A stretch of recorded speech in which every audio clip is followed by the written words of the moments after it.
Welcome to the Cash Flow Couple Podcast. This is episode 2. I am Wendy Williams, and I'm here with my husband, John Williams. Hello. Welcome everyone. If you'd like to get in touch with us or connect with us, our email address is johnandwynde@thecashflowcouple.com. Now make sure you spell my name right because it's weird. Where you get to explain your... Yes, my name is spelled Wynde. So it's backwards. It's the right letters.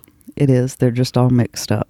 I'm not sure why. I'm not sure why my parents actually did that to me. And John is John. So there is two ways to spell normal. That's normal. That's true. There are two ways to spell that. Yeah, some people are Jon. That's true. That's true. I think Jon is more like if it is short for Jonathan, but you're not short for Jonathan. You're just John. That's true. So it's JOHNANDWYNDE at thecashflowcouple.com. Thecashflowcouple.com. And our website is thecashflowcouple.com. True. And you can also find us on Facebook at The Cashflow Couple. So there's all that. But no, seriously, we'd love to hear some feedback on the podcast and interact with others that are either interested in real estate investing or just want to tell us that they love us so much. Or they hate us. I didn't want to mention that, but well, but that's how you can get in contact with us. I heard if you have haters, then you must be doing something right. Yeah, that's a Grant Cardone thing. Oh, that's right. That's where I've heard that. Yeah, I knew I heard that from somewhere. That's where it is. Yep. So that brings us to what we talked about last podcast was mindset and the books to read on mindset, and the 10X rule was one of them.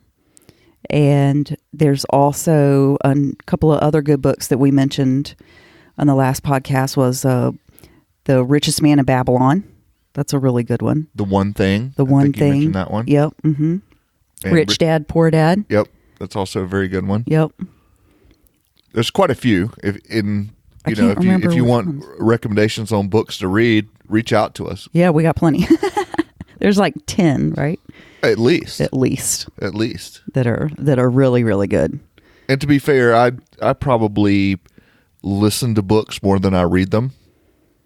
Well, it's a lot easier, isn't it? It's more convenient. It is. You can listen to it in the car. It's kind of what you were talking about, last time is how do you learn, right? So some people actually do better with a physical book than... I prefer a physical book. You do? I do, yeah. Do you make notes in it? Do you highlight stuff? Yes. I really like to do that. Yeah. That's what I was doing when I was studying for the real estate exam because I just got my real estate license in December. That's right. Wendy is an official broker. I am an official North Carolina broker. Thank you. Thank you very much. So that adds a tool to our toolbox. Yep. Right. So, but I remember doing that, and I think that's a lot of what helped me was because I had a physical book. But I like to listen. I like to listen to books, especially when I'm at the swimming pool in the summertime. Oh, yeah. And the kids are just kind of swimming along, and I'm tanning myself. Tanning yourself? Yes. Yeah, I like to think about summer this time of year because as we record this, it's February in Charlotte, North Carolina, which if you're from a more northern state, you probably think the weather here is mild anyway. Or if you're from Florida, you're like, what's winter? But it's one of those things. Here we have actual seasons, which is nice. It is nice. I like to see the changing of the leaves and occasional snow. I don't like a whole lot of snow. Right. But it's one of those things, at the end of the summer, you're ready for winter. Right. And at the end of the winter. You're ready for it to be cooler. And at the end of winter, you're ready for summer. So here we are getting near the end of winter, starting to enter spring, and the thought of being at the pool sounds pretty good. Yes. Yes, it does. So I like to pretend that I'm at the pool sometimes. Oh, really? Yep. So you keep bringing up these things that I'm not prepared to talk about.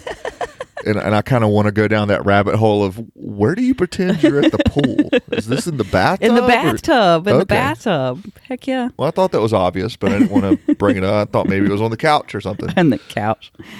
Although we do have that picture of us when we went on that cruise. That's true. Last year of us in the hanging up there in the living room. So as I'm sitting on the couch, I like to look at that picture of all of us when remember being on the cruise back in January of last year. Man, that was a fun time. That was a fun time. That's one of those things, Facebook, if you're on Facebook, which we are, you have that feature that'll show you on this day, right? So it'll pop up and say, what were you doing a year ago or 2 years ago or 3 years ago? Right. And we got all the pictures of all the towel animals. You remember that? Yeah. That was so fun. If you've never been on a cruise, they take one of the things that they typically do is the towels, they will form them into animals like an elephant, or what are some of the other ones we saw? As they clean your room, you'll come back and a bat. Yeah, a bat.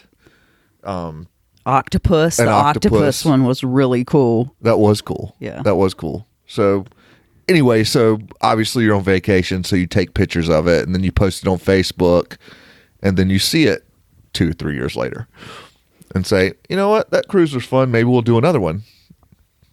But I digress. As usual, yeah. We usually go off on these tangents, don't we, when we talk? Yeah, we kind of do.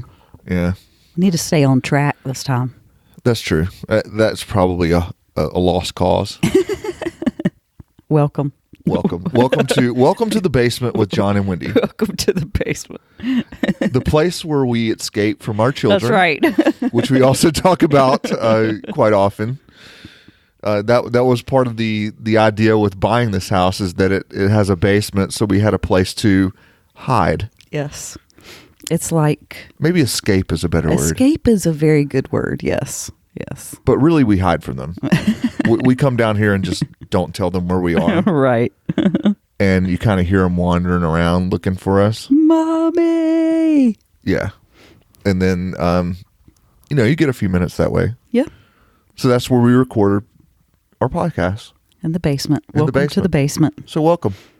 So last time we talked about mindset a lot and the books to read in mindset. And so I thought maybe this time we would talk about, a little bit about what we do and how we got into real estate and, what we're doing right now and how we see ourselves, what we see ourselves doing in the future, that kind of thing. Yeah, that's a great idea.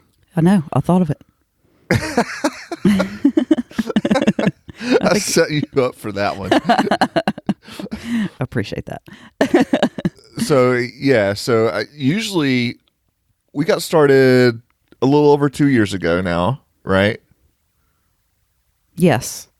Yeah, that's right. And wait, what day? What is February? Yes. It's February 2018. Yeah. So this was 2016. Right. Early 2016. Early 2016. Yeah. I want to say it was probably about 2 years ago. Yeah. Yeah. So like most people, at least the way I remember it, maybe you have a different story, but we watched probably a little too much HGTV. My favorite. My absolute favorite. And wanted to be, Chip and Joanna. Right. And go in and rehab homes, and it all looks glamorous, right? Oh man, it sure does look like fun on TV. It does. They cut out all the hard parts. They don't tell you how hard it is. That is true. They don't show all the stuff, all the flooring issues and termites and all the all the other stuff that they just cut out on the TV shows to condense it down into the 30 minutes. Yeah, like that's the stuff that happens during commercial break. Right. Well, I mean, to be fair, to add some drama to the show, they usually have some true. That's true. I mean, that's the format, right? They go in, it's wonderful, and then Chip finds something, and then it all works out, and they make, $30,000 more than they thought they were going to. Right. That is totally not realistic. No, as well. It's not. Yes. So that's how we got interested, I think, probably initially, and said, well, even going back farther than that, you remember that? I don't know how many people listening remember, but there used to be this guy on TV with the infomercial. Carlton Sheets. Yes. And that was... Oh, gosh, that was... Holy moly, that was back before we got married. Yeah. This was like pre-2000, because we got married in 2000. But if you remember, we actually bought Carlton Sheets course. We did buy it, yes. I mean, that was 90 sometime that we bought that. Yep. And, never really did anything with it. The one thing I remember actually happening is calling a realtor and asking them how much their client's mortgage was. And they refused to tell us. Yes. And I think that's the only action we actually took that I can remember. Right. We had no idea what we were doing. We didn't. And, really. And that probably happens to people even now today, right? You buy a guru course. Yeah, you buy some course and you read it and it sounds all great, and then you try a little something and that doesn't work. Right. The way they say it's going to work. Right. And then you kind of quit. Mm-hmm. And that's why we emphasize so much what we talked about last time is the mindset. Right. Right? Because you really have to have... self-education. Yeah. You've got to have the right mindset before you go into it. Yep. Or the first thing that happens, you're going to quit. And we just weren't ready, right? We were not. No. We weren't ready. Nope. So fast forward to our first actual venture into real estate. Do you want to talk about it, or you want me to talk about it? I'm curious to know your perspective. But I remember that house. That was... So we went into it. We flipped it. Yeah, it was going to be a flip, right? Right. And do you remember if it was me that brought you into it, or... Oh, no, it was you that brought me into it. Okay. For sure. Yeah. Because I wasn't sure about this at first. Right. I was very hesitant about spending that kind of money. Yeah, true. On a house that we didn't live in, weren't going to live in, didn't know if we were going to make any money or not, had no clue what we were doing. We had never done anything seriously, we just took the plunge.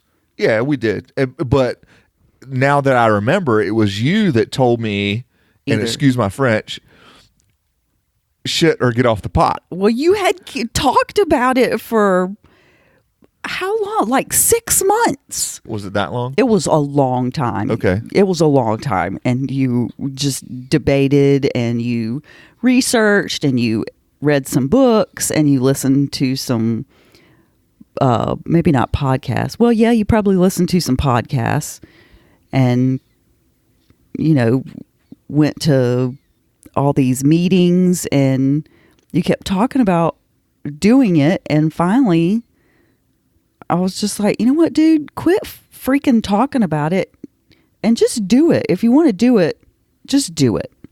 So we did it. So we did that one and probably a little more traditional route. So we had a realtor, right? Yes. And we went around and we did that was something that we did do right. We picked a realtor that was an investor. Yes. Right? Right. And so he kind of showed us some properties that were on the MLS, which is probably the worst place to look for properties. Yeah, I always wondered why, if he's a realtor and he's an investor, why would he show us properties on the MLS? But whatever. Anyway, keep going. Well, it makes sense. If you're a broker, right? So that's where you go for properties traditionally, is on the MLS. I know, but we're investors. We don't buy stuff from the MLS. Yeah, okay. Well, we're getting ahead of ourselves. We were new. Right. That's true. That's true. But anyway, this particular property ended up being not on the quote market. Right. It was a wholesale deal. Right.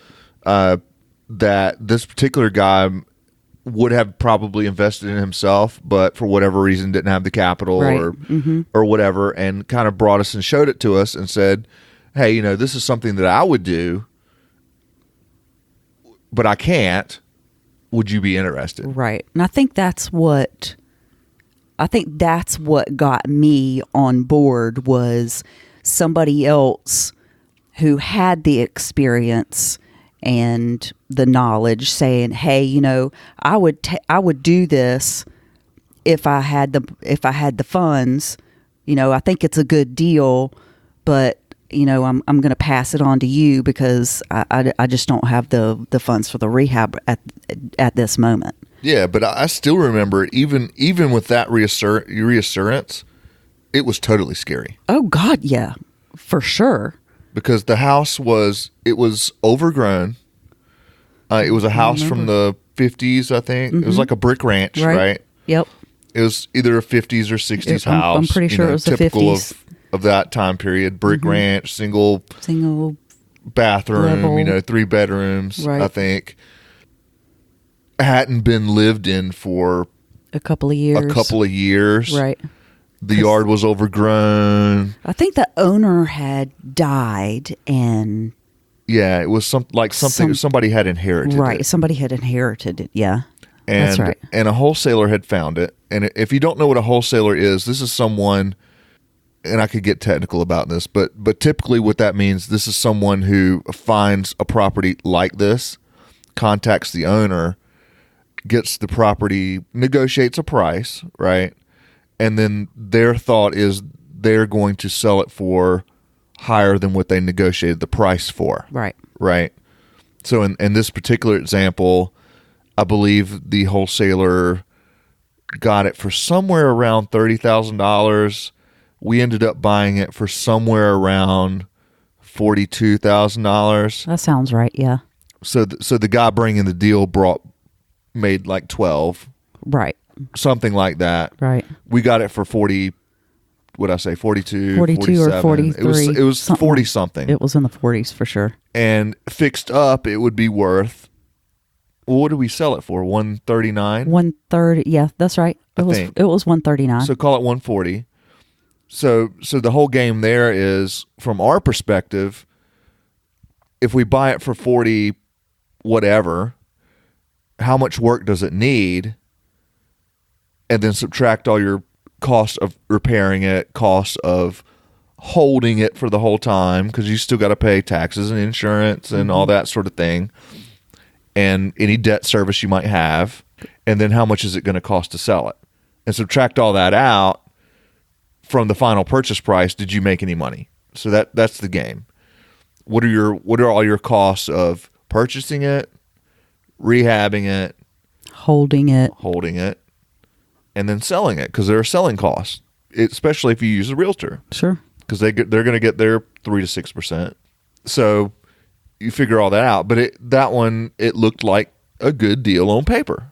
Remember that? We came in and one of the first mistakes we made that I remember was we way underestimated. Oh gosh, yes. I was waiting for you to say something about that. Yeah.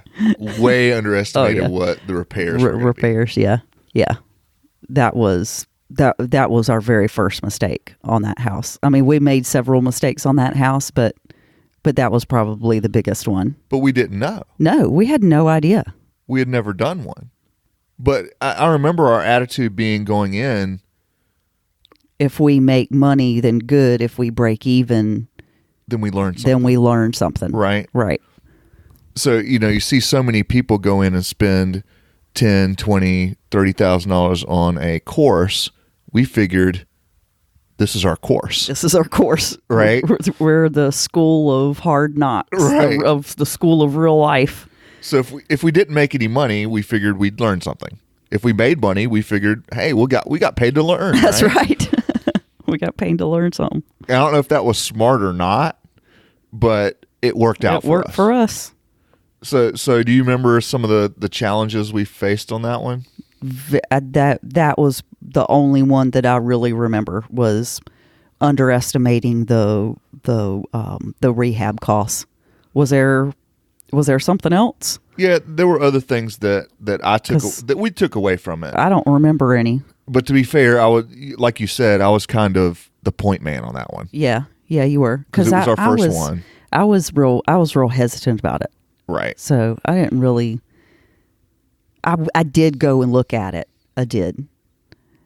And I remember painting the door red, the front door red. Yeah, that was at the end. That was at the very end. Yeah. Yeah. So that first one, for my recollection, and I was probably more involved because I was down there a lot.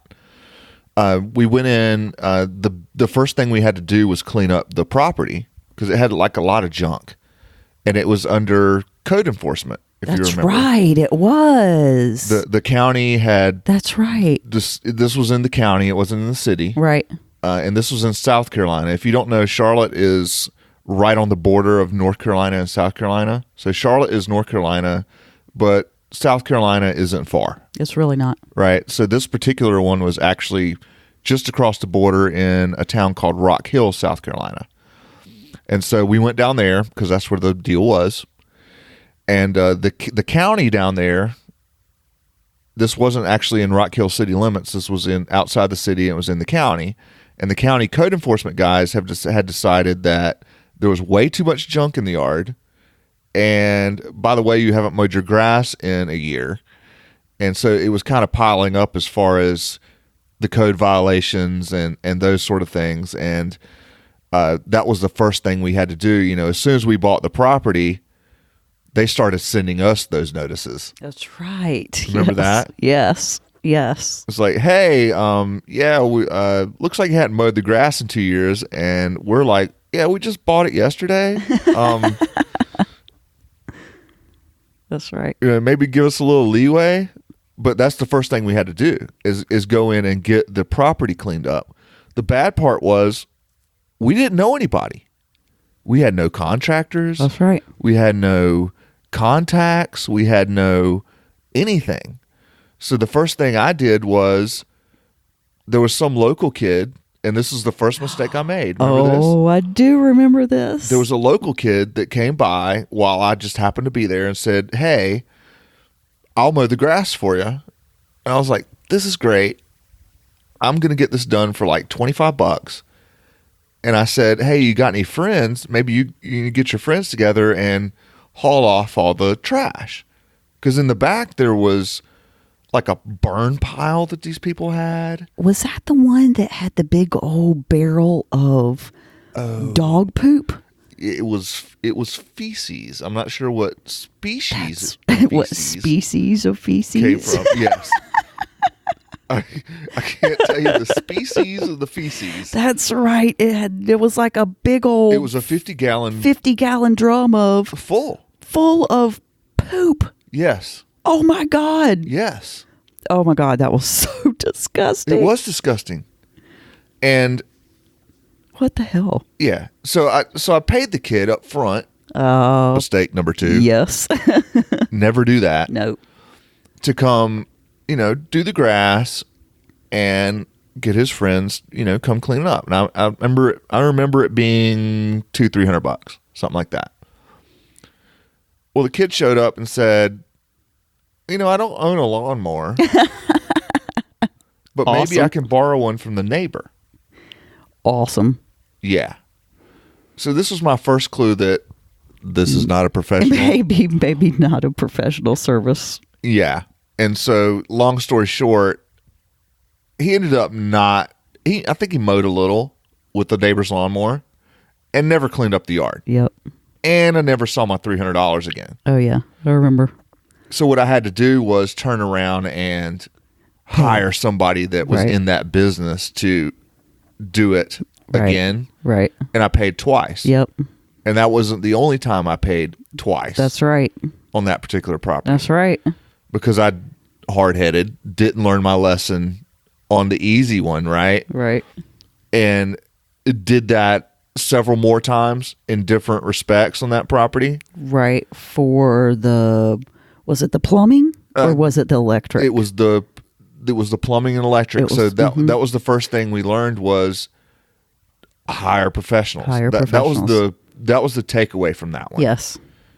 That's right. Yes. Because we had a guy come in that was kind of the quote general contractor, not licensed, not insured. We didn't know. But we didn't know, right? And he sounded good. And he was a nice guy, and we're nice people, and we figure everybody's like us. Not so much. Not so much. And he says, "Oh, I know a guy that does plumbing. Oh, he also does electric." Right. Right. That should have been our first clue. I know. But we didn't know. We had no idea. So we said, "Cool. That's awesome. Hey, he'll do it for like $100." Yep. Really? Awesome. Clue number 2. It's like, hello, McFly. Yeah. So luckily I'm down there quite often. Yes. So I did do that right. That's true. I would drive down there. That's true. Because I was still at the day job at that time. That's right. And it was about 30 minutes. Yeah, something like 30 minutes down there. So without after traffic. work or whatever, I would drive down there and kind of look and see what they did that day. And I'll never forget the day I went down and something just didn't look right about the electric I was looking at. And so I pulled on this wire that was coming out of the wall and found that it was attached to like 4 other wires with wire nuts inside of a wall. And I'm like, this really doesn't look like it's to code. Like maybe it might start a fire and maybe I need to get like a professional on this job. Right. And then the plumbing that the guy did, well, it's not supposed to drip, right? The water is not supposed to come out of the pipes except at the end. So like all those connections he had done and stuff weren't quite right. And so we ended up having to hire like a real electrician and a real plumber to come in. Mm-hmm. And then we found out what that really cost to do. And it wasn't $100. Yep. And so there was that. We went through that. So we ended up paying some of the jobs that had we had better experience would have done right to begin with. Right. Mm-hmm. But we ended up paying for those a few times. Yes. Or paying a premium. So that was a lesson learned. That was the nutshell I took out of that particular project was hire professionals. And that doesn't always mean hire the most expensive people either. Right. You don't, we're doing this as a business. So, you don't hire the guys necessarily with the shiny trucks and the new tools, but you do hire people with a professional attitude. Yes. So professional doesn't always mean most expensive, but it means, Licensed. Do they show up on time? Yes. Is this what they do full time? Right. Preferably licensed to do whatever work they're doing. Especially plumbing and electric and HVAC, like the majors. Exactly. So that was a big thing we pulled out of that one, and we spent more than we thought we were going to, like a lot. Well, it's because we paid twice. We did. And there were things we just didn't know to look for. Right. Right. But we still made money on that project. That's right. We sure did. So we learned like a ton. We sure did. And got paid. And we got paid. So even though it was hard, it was kind of like, that was kind of cool. Yeah, let's go do that again. Because I think we made 14. Yeah, something like 14,000. 14,000. Yeah. Over, was it like 4 months? 4 months. So that's not bad, right? I mean, you're making pretty decent money, especially since we didn't do any of the like actual rehab ourselves. Right. We just paid other people to do it for us. Right. We were kind of managing the managers in a way. Mm-hmm. And we made a ton of mistakes like we talked about. Mm-hmm. I think that was the most fun part for me. What's I think watching all of this stuff come together and watching you schedule the plumbers and which one do you do first? I mean, do you do the plumbing first? Do you do the electric first? All that kind of organizational stuff was, cause I like to organize stuff. Well, that was one of the things we found out, in our business, who's good at what. Right. And you're really good at that stuff. I'm really good at the organizing people and telling people when to come and stuff like that. And, right. Paying the bills. Yeah, I mean, I'm better at going on site and interacting with the actual contractors. Yes. And saying, has this been done? Has this been done? That sort of thing. But as far as organizing when those people show up and in what order. That's what I do. That's you, right? Yes. Yeah, that's what I enjoy doing. You're so much better at that because you are good at paperwork. Yes. And you're good at organizing. I'm good at organizing. And I suck at that. Well, I suck at, talking to because I don't really have a clue about how to build a house. I mean, I just don't. I mean, I know, but I don't know what it's supposed to look like. I mean, if I were to go there and see what the electrician's done, I mean, I wouldn't have any idea if some kind of cord didn't look right in the wall.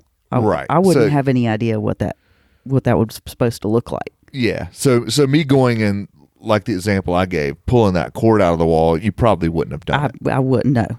I wouldn't even know if it looked right or if it looked wrong or if it was about to start a fire. I don't know. All I know is the electrician is supposed to be there at 1:00 on Friday.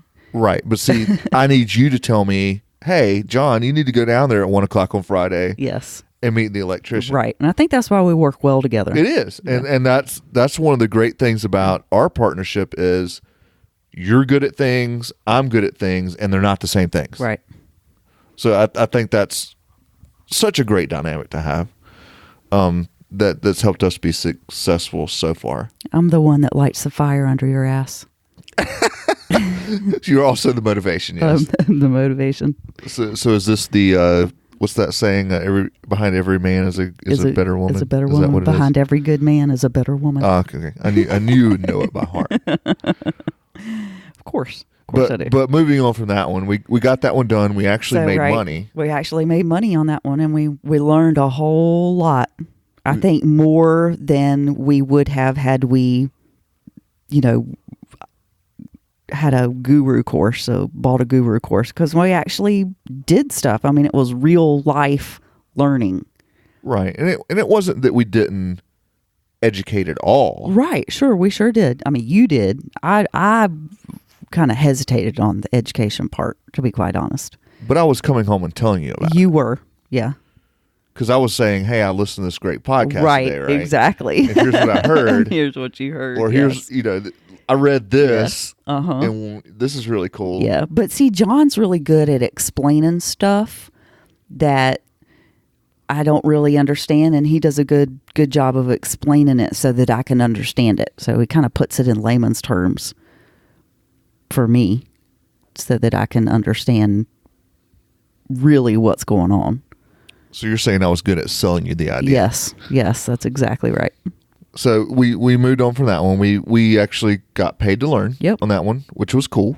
We didn't make the fortune we thought we were going to. No, it didn't work out the way Chip and Joanna. No, I mean, not that 14,000 is chump change, but it was supposed to be 30, just so you know. It was. So it wasn't like, hey, we could quit our jobs now. No. So we moved on from that one. We sold that one. It worked out well, right? We sure did. And so we decided, let's go do it again. So we did. And the second one was the same thing. I think we got that one off of a wholesaler that we met through networking, actually. Yep. Mm-hmm. That's right, because we started going to real estate investor meetings. Right, yeah. After that, it was like, hey, this is really interesting. Let's go learn more. And that's when I really started getting on board, I think, is when we actually made money. Oh yeah, so you saw that it was like a viable right. Okay. Yeah, I mean that totally makes sense, right? Proof of concept. Right. Exactly. And I think another thing we took away from that one was, maybe looking on the MLS isn't the best place to go. Yeah. Because this particular one we found off market, and thank God we got it. So thank God we bought it right. Yeah. Yeah. Definitely. Had we bought that one a little for 14,000 more, right? Yep. We would have just broken even. Yeah. So the next step was, hey, where do we find more of these? Let's go network with other investors locally. And I think we talked about that last time. In Charlotte, we're blessed that there are so many opportunities. Yep. So that's what we did, right? So we networked with a guy. He said, hey, I have another one. This one was in Gastonia. Gastonia, yeah. Which is also a kind of a suburb of Charlotte. Right. It's close by. I would say so. It's not in Charlotte proper, but it's, you could live there and work in Charlotte. I think lots of people do. I think lots of people. My aunt does. That's true. Not my aunt, my sister-in-law. Yes, your sister-in-law. I'm thinking about my children. It's my children's aunt. This is true. Why do the children keep being interjected into these conversations? I'm not really sure. I'm sorry. I'm not really sure. That's okay. But yeah, you're right. So we went over there and we bought the second one, right? Almost immediately. Yeah. I believe it was. It was like the next month or something, right? And so we bought that one and we figured, okay, now we're big shots, right? We've done one. We made money. We made all the mistakes. Right. Yeah, we know exactly what we're doing. We totally got this. We got this one. We got this. No problem. Hire professionals. Yeah. We're good. We're good. We're good. Totally making $30,000 on this one. Yeah. For sure. This is for sure. So then we get to tell you about all the mistakes we made on that property, right? Right. So we did some of the same. Actually, we made some of the same mistakes, to be honest with you. I don't remember. Well, see, I was more involved. That's my job, is to be on site. So I'm down there a lot more than you are. Well, I had to babysit the children.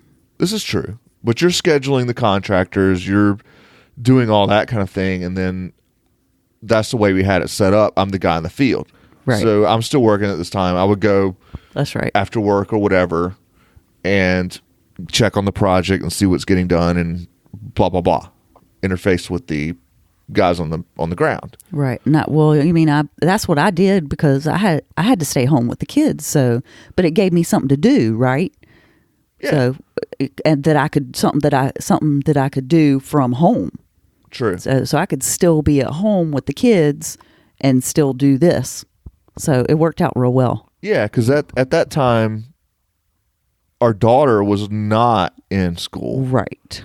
So you were that stay-at-home mom that we were talking about last time. Yes, I was. Yeah. So this actually gave you something to do, like...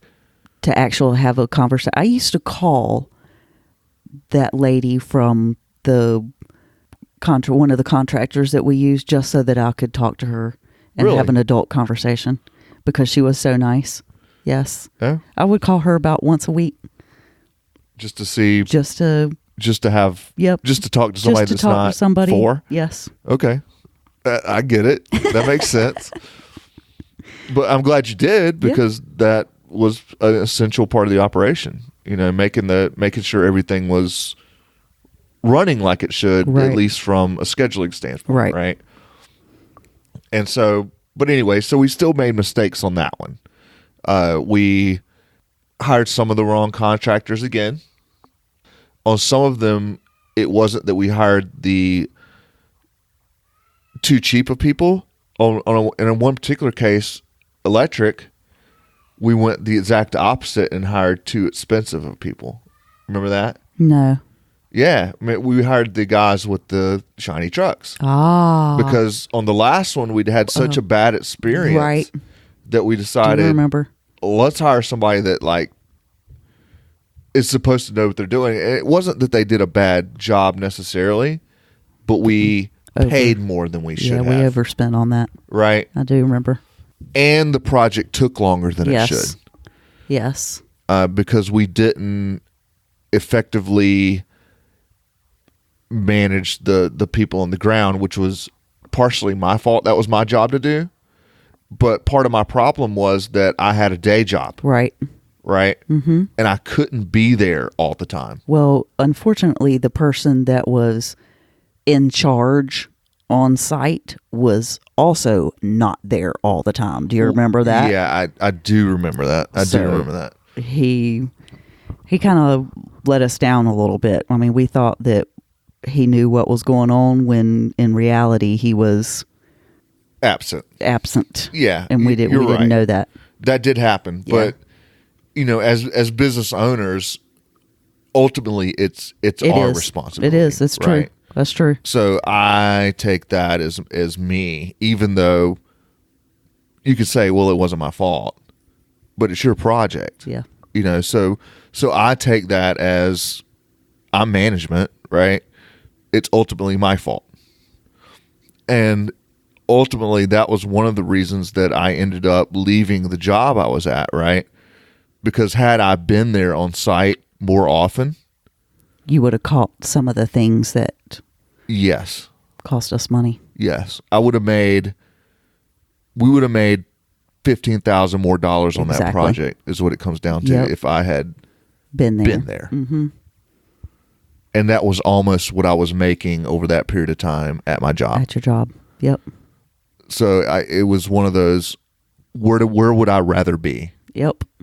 And so that particular project planted the seed for, hey, my job's starting to get in the way of me being an entrepreneur and making, maximizing what we could be doing. Yep. So why am I doing it?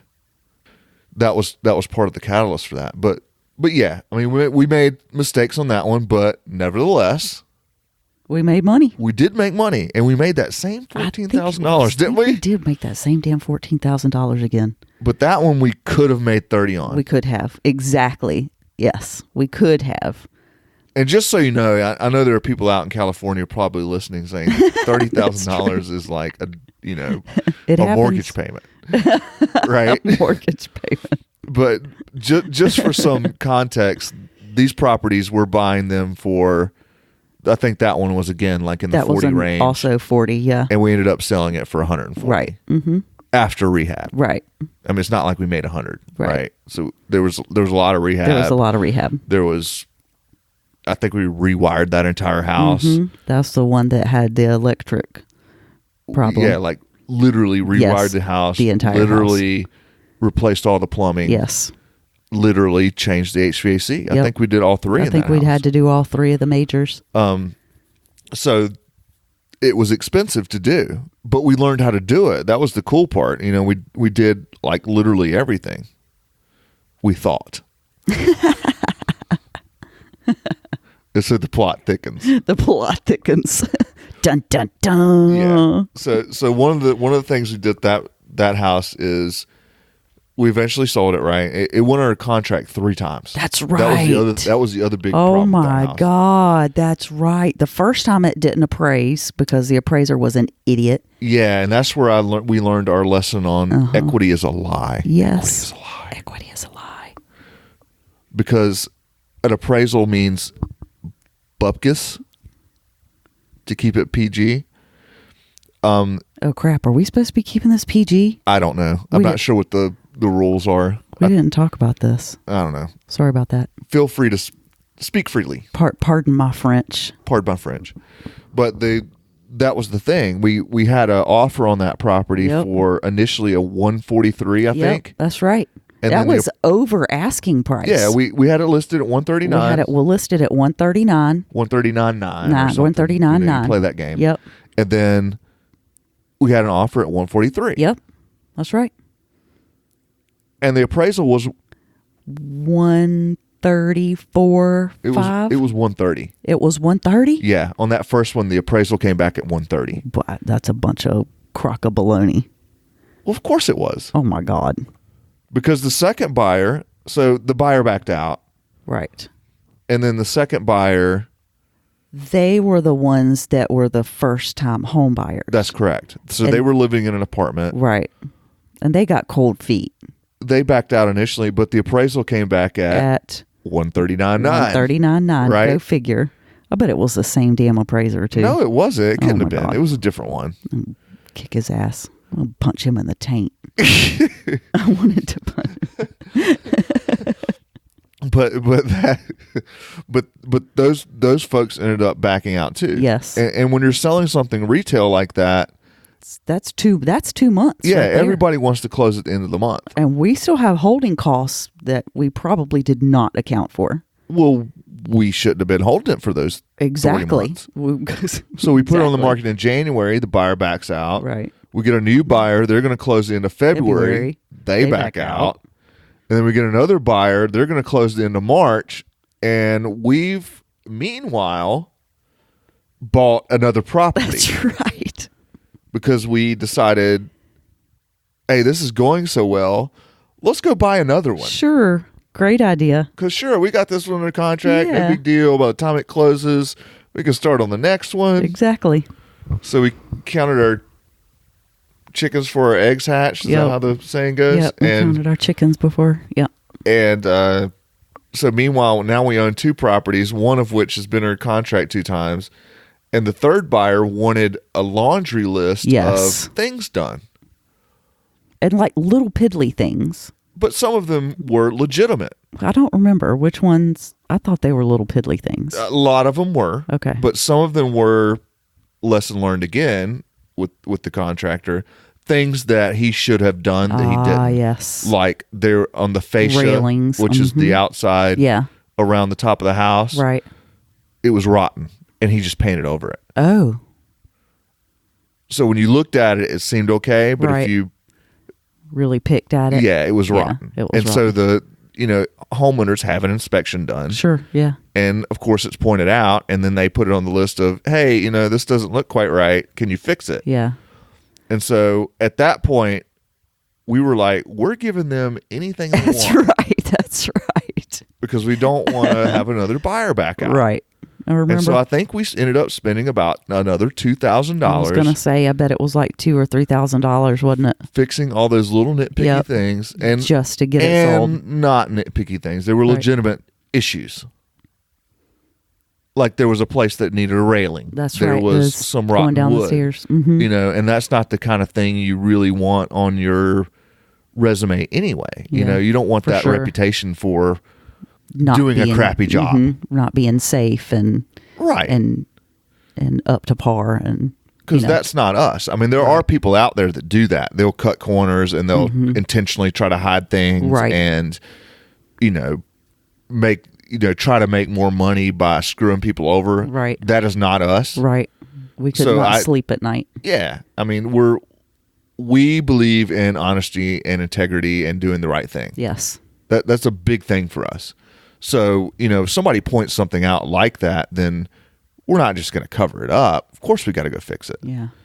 But we trusted the wrong people because I think that you tend to think other people are like you.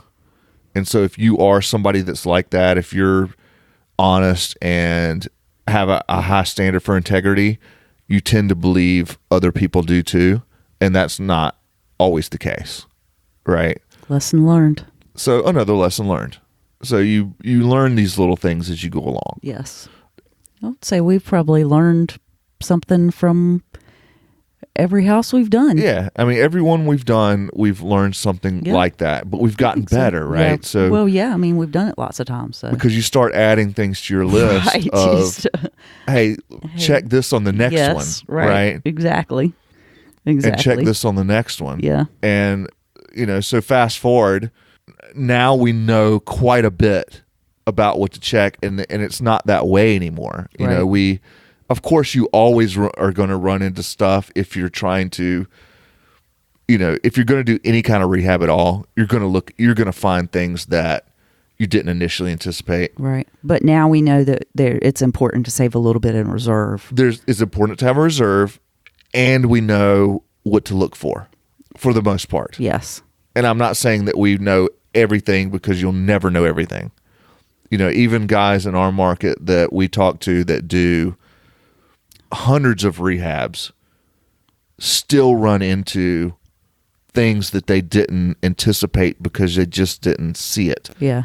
Like it's in the wall and you just can't, right? So you have to know that that's possible. And to be honest with you, that's why we're not really all that excited about flipping houses anymore. Not anymore. I mean, I like to watch the TV shows still. But you know what? I think I like the decor and the decorating and picking out all the finishes, and I think that's what I like the most on watching those shows too, and then doing it. It was a lot of fun. That part is fun. I enjoy that. But I enjoy seeing all my hard work come to life and be this beautiful house that I would be proud to live in myself. Yeah, and I don't disagree, but I think we've both had this conversation. But it's a job. Yeah, it's a job. You have to go on and find another house to flip. Yeah. I mean, it's a job. I mean, I would much rather sit back and, rehab a a rental property. Yeah. So contrast those projects with, the one we rehabbed and then rented. Yeah. Right. Mm-hmm. So we started that one as, maybe we'll flip it. Right. And that was kind of the catalyst for, this is a lot better. Yeah. Yep. That was our first one. Because, we did the rehab on it and all that kind of thing. And yes, we learned a lot of lessons on that one as well. Yep. Which we won't go into on this one, but we got to keep it. That's right. So exciting. So we didn't get the 14 or 30 the $14,000. Yeah, that seemed to be like for the longest time. I know, right? Oh my God. No matter what we thought we were going to get, it ended up to be 14. I don't know why. I don't know. So eventually we just started saying, all right, we're going to make 14 on this one. But when we finally decided to keep one, which was scary too, because you're used to getting that paycheck. Right. And now all of a sudden, instead of getting, that 14,000 or whatever it is. Right. You're not going to get anything. You're going to get $800 a month. Right. Or $200 a month. Right. Right. And how long is it going to take you to get 14 grand? Right. Yeah. Mm-hmm. And you've quit your job. Yeah. So, you can get stuck in flipping houses, and the same thing with wholesaling houses, or the same thing being a broker, right? Yeah, sure. It's all about, it's a job. You get a check. Sure. And then that's it. Right. You got to go find another house to list or another buyer or something. Or another house to flip. Or another house to flip. Or another house to wholesale. Yeah. Right? Exactly.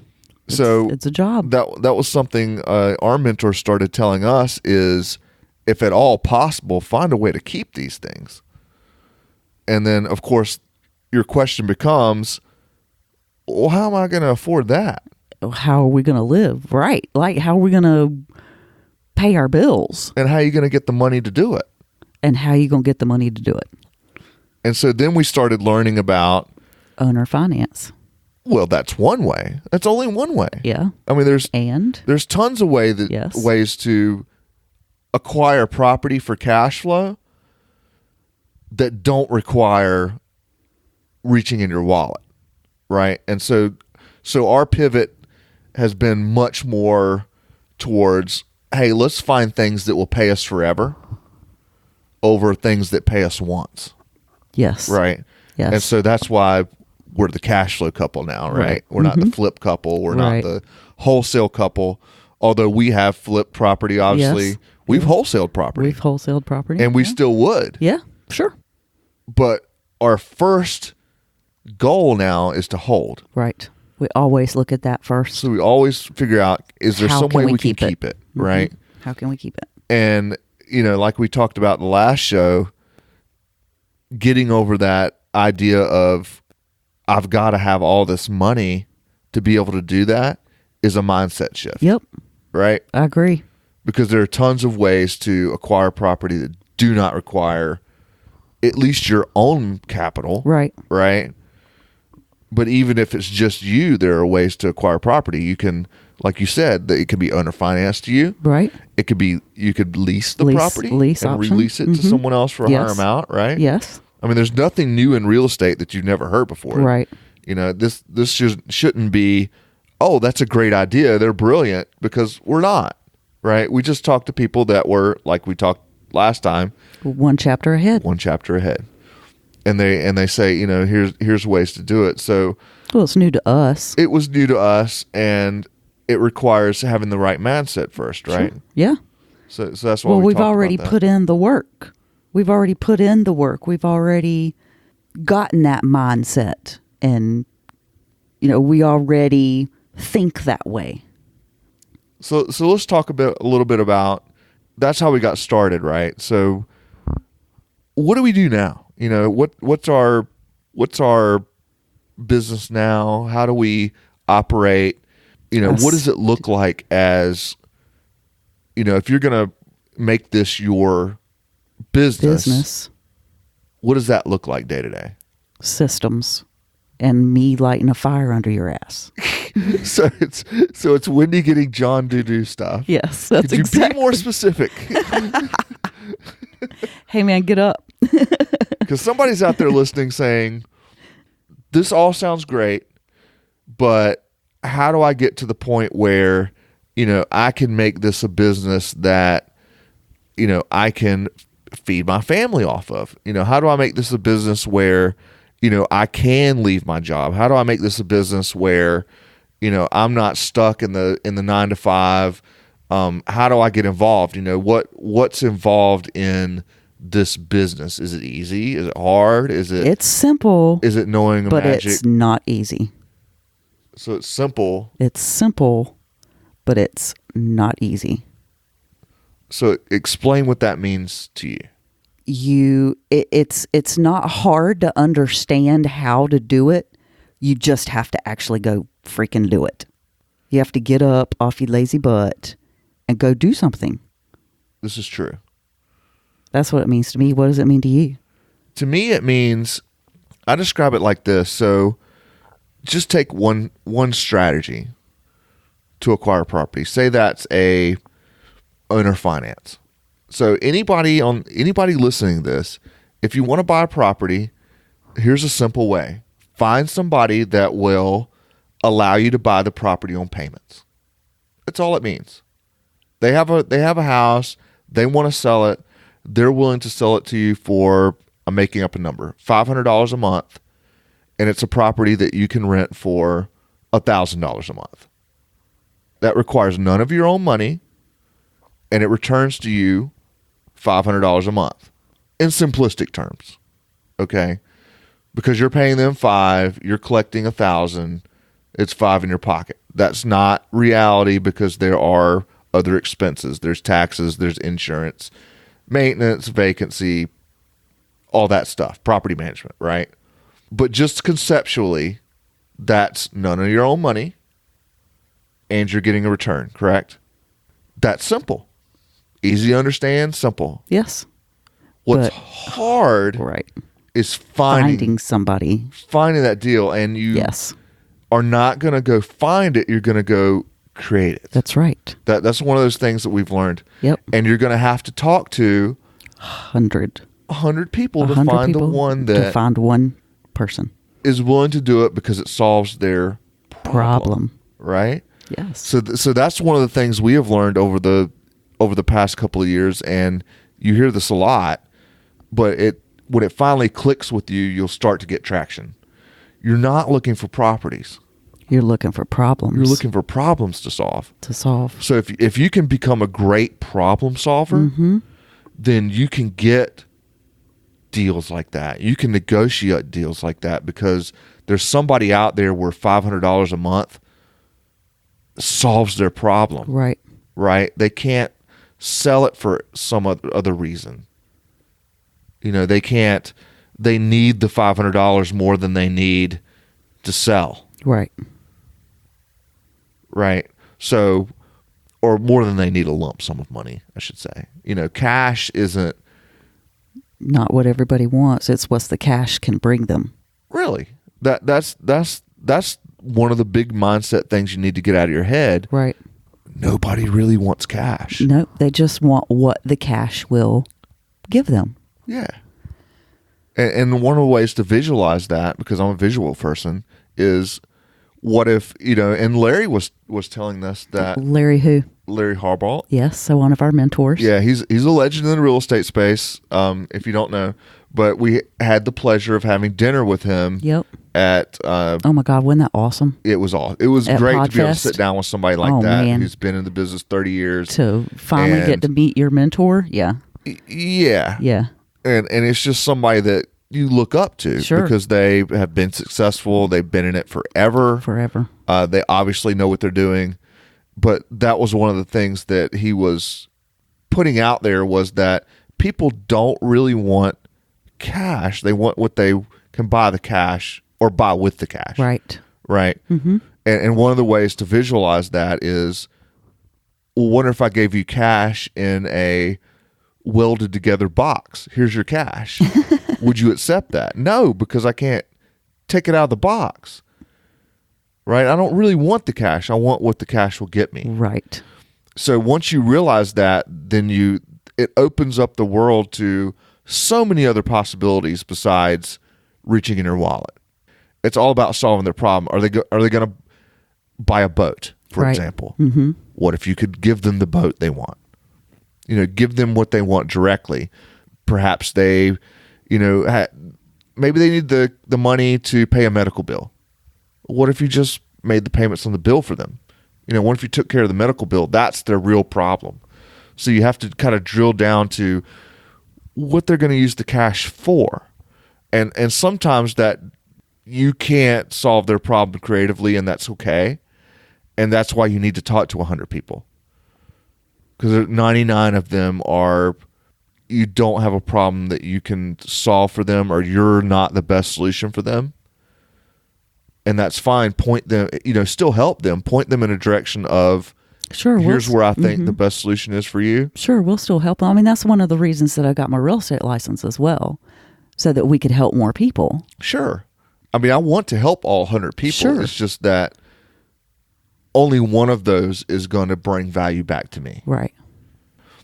And so that's where the simple but not easy part comes in. Because do you have time to talk to 100 people? Are you willing to market to 100 people? Are you willing to get in front of 100 people? It's a business. And you have to treat that as a business. It has to be treated like a business. You have to create systems and processes to process all those people, right? Yep, sure. And you got to make that up yourself.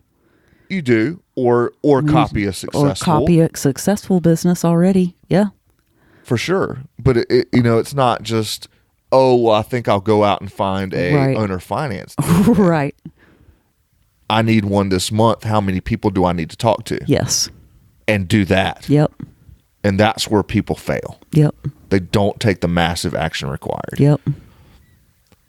So, if you're wanting to get into this business, realize that you have to, quote, do the work. Do the work. It is a lot of work. It is a lot of work. It's very rewarding. It's simple. And it's simple. But it ain't easy. Yeah. So that's the message on that. Yep. That's the message for today's podcast. Yeah. If you take away nothing else, realize that it's simple, but it's not easy. Yep. And make that distinction.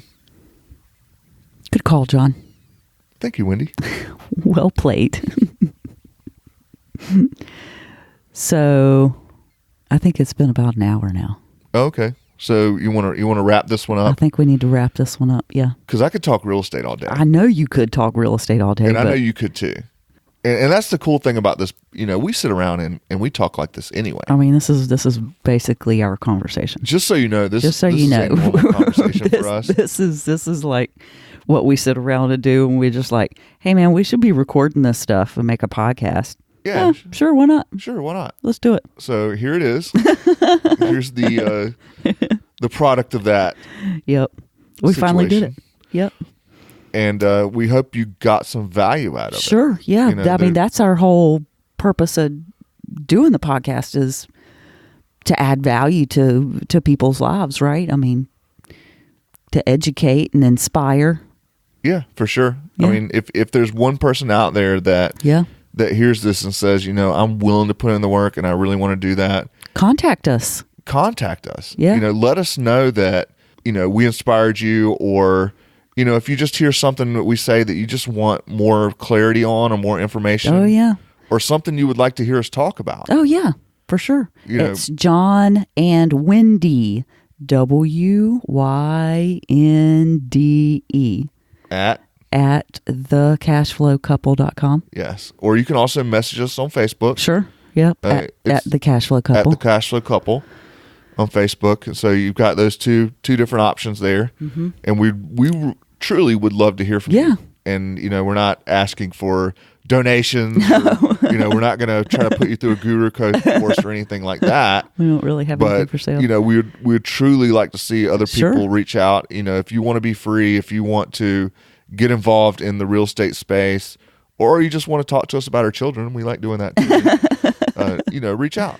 Yeah, we'd love to, and we read those ourselves, like personally. So I think it would be quite interesting to hear what the audience has to say, actually. Sure. And I'd particularly like to hear from the women, to hear what the women have to say. Yeah, I think that's a really good idea you have. Yeah, of course it is. I thought of it. I think we went over that earlier. Oh yeah, that's right. I forgot. So thanks for tuning in to our second podcast, and we hope you enjoyed. We'll catch you on the other side.